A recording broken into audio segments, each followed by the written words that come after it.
Hi friends, welcome to Sangeetha சமையல். சங்கீதா சமையலில் என்ன பார்க்க போகிறோன்னா ஃப்ரெண்ட்ஸ், இன்றைக்கி இயற்கையான முறையில் வீட்டிலையே நம்ம ஹேர் டை எப்படி தயார் பண்ணலாம் அப்படிங்கிற டிப்ஸும், அது மட்டும் இல்லாமல் நம்ம ரெகுலராக நமக்கு பயன்படக்கூடிய சின்ன சின்ன டிப்ஸும் உங்களோட ஷேர் பண்ணியிருக்கேன். வீடியோவை ஸ்கிப் பண்ணாமல் முழுமையாக பாருங்கள். அப்போ தான் என்னென்ன டிப்ஸு சொல்லியிருக்கேன் அப்படிங்கிறது உங்களுக்கு தெரியும். இப்போ வாங்க ஃப்ரெண்ட்ஸ், வீடியோக்குள்ளே போகலாம். ஃபஸ்ட்டு டிப்பு என்னன்னு பார்க்கலாம். எல்லா டிப்ஸுமே ரொம்ப ஈஸியாக சிம்பிளாக நீங்கள் பயன்படுத்தக்கூடிய வகையில் தான் இருக்கும். ஃபஸ்ட்டு டிப்பு என்னென்னு பார்த்தீங்கன்னா, நம்ம தேங்காயெலாம் வாங்கிட்டு வந்தோம்னா அதில் ஓடு தேங்காயோட ஓட்டு பகுதி வெள்ளை கலர்லேயும் இருக்கும், இந்த மாதிரி கிரே கலர்லேயும் இருக்கும். இந்த மாதிரி தேங்காய் தான் நம்ம உளுந்து கஞ்சிக்கு, நம்ம சாம்பார் கிரேவிக்கெலாம் பயன்படுத்தினோம்னா நல்லா சூப்பராக இருக்கும். அந்த வெள்ளையான பகுதி தேங்காய் கொஞ்சம் வலுவலுப்பாக இருக்கும். அதை முன்னாடியே நீங்கள் பயன்படுத்திடுங்க. இல்லைன்னா அந்த வெள்ளை ஓடு இருக்க பகுதி சீக்கிரமாக கெட்டுடும்.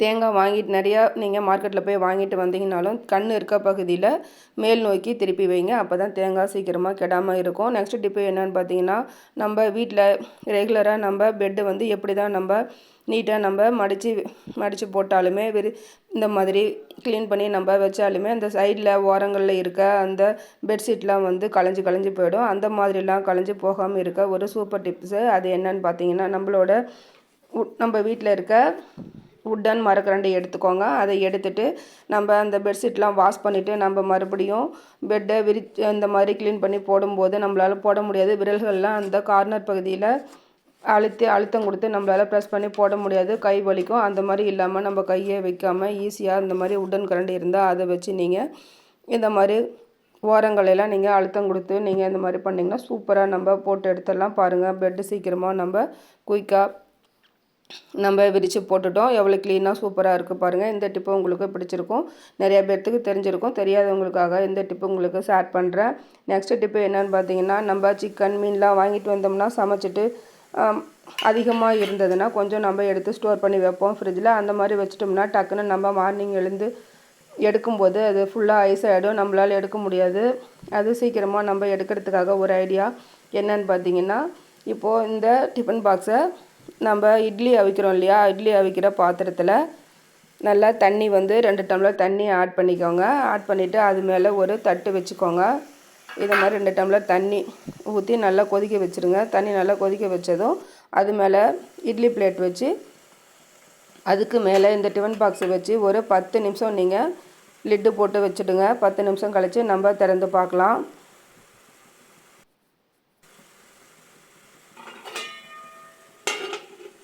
இப்போ லிட்டு போட்டு நீங்கள் மூடி வச்சுடுங்க. 10 நிமிஷம் அப்படியே மீடியம் ஃப்ளேமில் வச்சு நீங்கள் வேக வச்சுக்கோங்க. சிக்கன் வேகாது, ஆனால் சூப்பராக சாஃப்டாக வந்துடும். அதுலேயே நம்ம முட்டை அவிக்கிறதா இருந்தாலும் அந்த தண்ணியிலே முட்டையும் போட்டுட்டு அதில் கொஞ்சமாக உப்பு, ஒரு 2 ட்ராப் நீங்கள் ஆயில் விட்டுட்டிங்கன்னா சூப்பராக முட்டையும் வெந்து வந்துடும். அந்த முட்டையோட ஓடு நமக்கு உரிக்கிறதுக்கு ரொம்ப ஈஸியாகவும் இருக்கும்.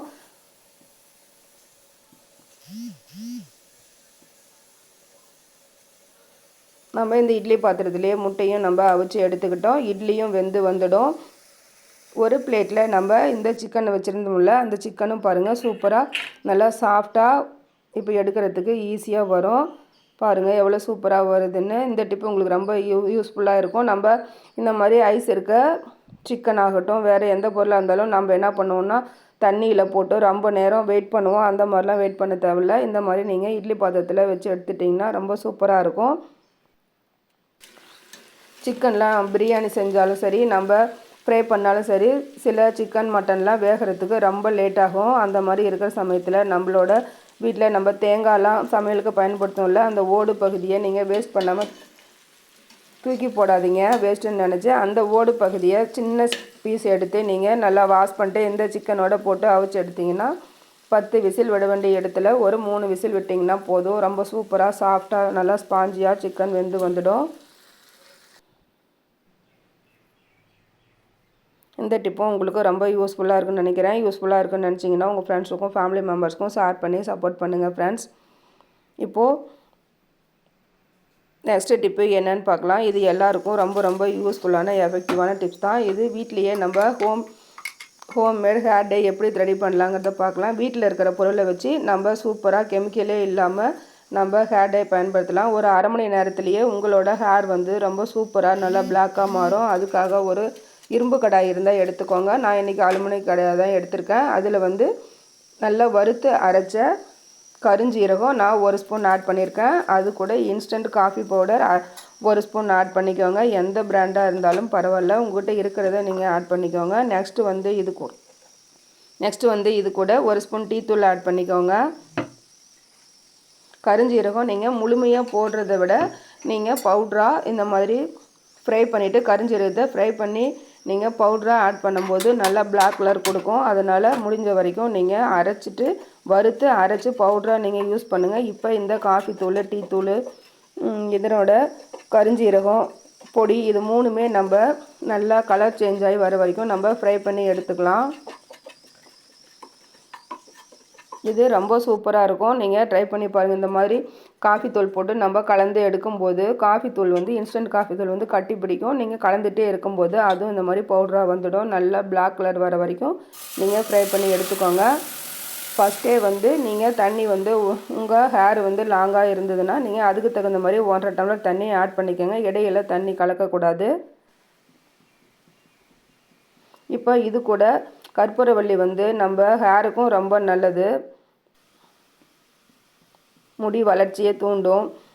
அதே மாதிரி சைனஸ் பிரச்சனைலாம் வராமல் இருக்கும் கற்பூரவள்ளியில். இது கூட நம்ம துளசி இலையும் ஒரு கைப்பிடி ஆட் பண்ணிக்கோங்க. இதெல்லாம் வந்து இந்த தண்ணியிலேயே நல்லா கொதித்து நல்லா கலர் சேஞ்ச் ஆகி வர வரைக்கும் நீங்கள் ஃப்ரை பண்ணி எடுத்துக்கோங்க.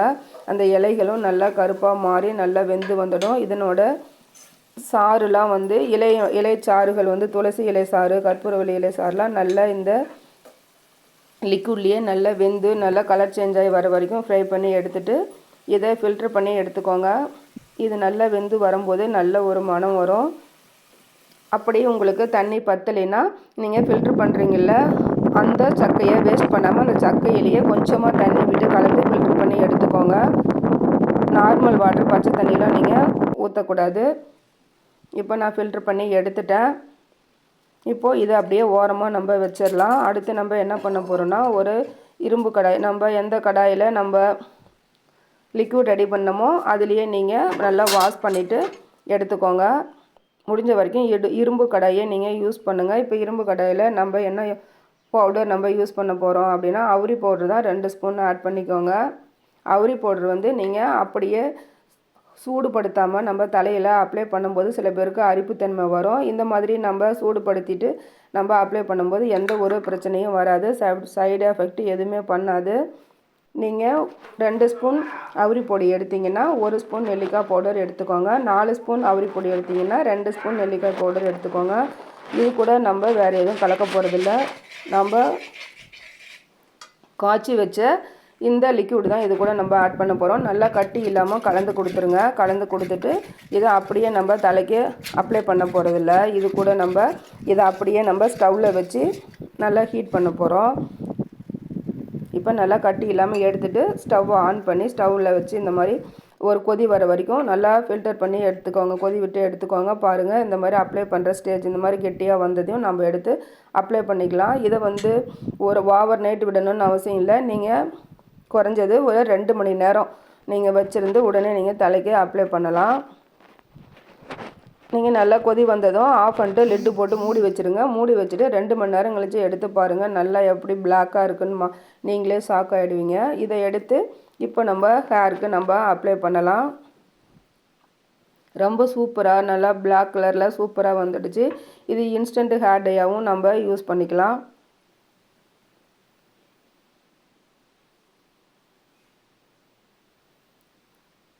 நீங்கள் இரும்பு கடாயில் பண்ணும்போது நல்லா பிளாக் கலராக வரும். இதை வந்து அப்ளை பண்ணிவிட்டு உடனே வாஷ் பண்ணலாமா அப்படின்னு சொல்லி கேட்பீங்க. உடனே வாஷ் பண்ண ஒரு ½ அன் ஹவர் நீங்கள் விட்டுட்டு ஷாம்போ சீகக்காயோ எதுவுமே போடாமல் நார்மல் வாஷ் மட்டும் நீங்கள் பண்ணிவிடுங்க. இல்லை எனக்கு அலர்ஜி இருக்குது, எனக்கு இது ஒத்துக்காது அப்படின்னா நீங்கள் நெக்ஸ்ட் டே வந்து மைல்டாக ஷாம்பு போட்டு நீங்கள் வாஷ் பண்ணி எடுத்துக்கலாம். ஷாம்பு இருந்தால் மைல்டாக போட்டு வாஷ் பண்ணி எடுத்துக்கோங்க. இல்லைனா சீகக்காய் போட்டு நீங்கள் வாஷ் பண்ணிக்கோங்க. பாருங்கள், கையிலேயே அப்ளை பண்ணி காமிக்கிறேன் எவ்வளோ பிளாக்காக இருக்குது. ஹேரும் நல்லா பிளாக்காக தான் இருக்கும். இது தொடர்ந்து நீங்கள் போட்டுட்டு வர வர உங்களோட ஹேர் வந்து ஒயிட் ஹேர் எல்லாமே நல்லா பிளாக்காக மாறுறதை நீங்கள் கண்கூட பார்க்கலாம். கண்டிப்பாக ரொம்ப யூஸ்ஃபுல்லான டிப்ஸ் தான் இது. நீங்கள் ட்ரை பண்ணி பார்த்துட்டு உங்களோட ஃபீட்பேக்கை கமெண்ட்டில் சொல்லுங்கள். கையிலே பாருங்கள், நான் அப்ளை பண்ண அந்த கையை பாருங்கள் எவ்வளோ பிளாக்காக இருக்குது அப்படின்னு சொல்லிட்டு நீங்களே பாருங்கள்.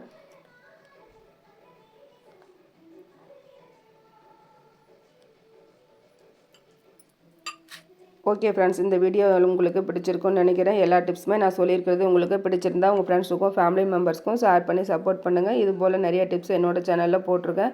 நீங்கள் டைம் இருக்கும்போது போய் பாருங்கள். இது வரைக்கும் என் வீடியோவை பொறுமையாக பார்த்த அனைவருக்கும் மிக்க நன்றி ஃப்ரெண்ட்ஸ். இது வரைக்கும் சப்போர்ட் பண்ணவங்களுக்கும் இனி சப்போர்ட் பண்ண போகிறவங்களுக்கும் ரொம்ப தேங்க்யூ. பாய் பாய்.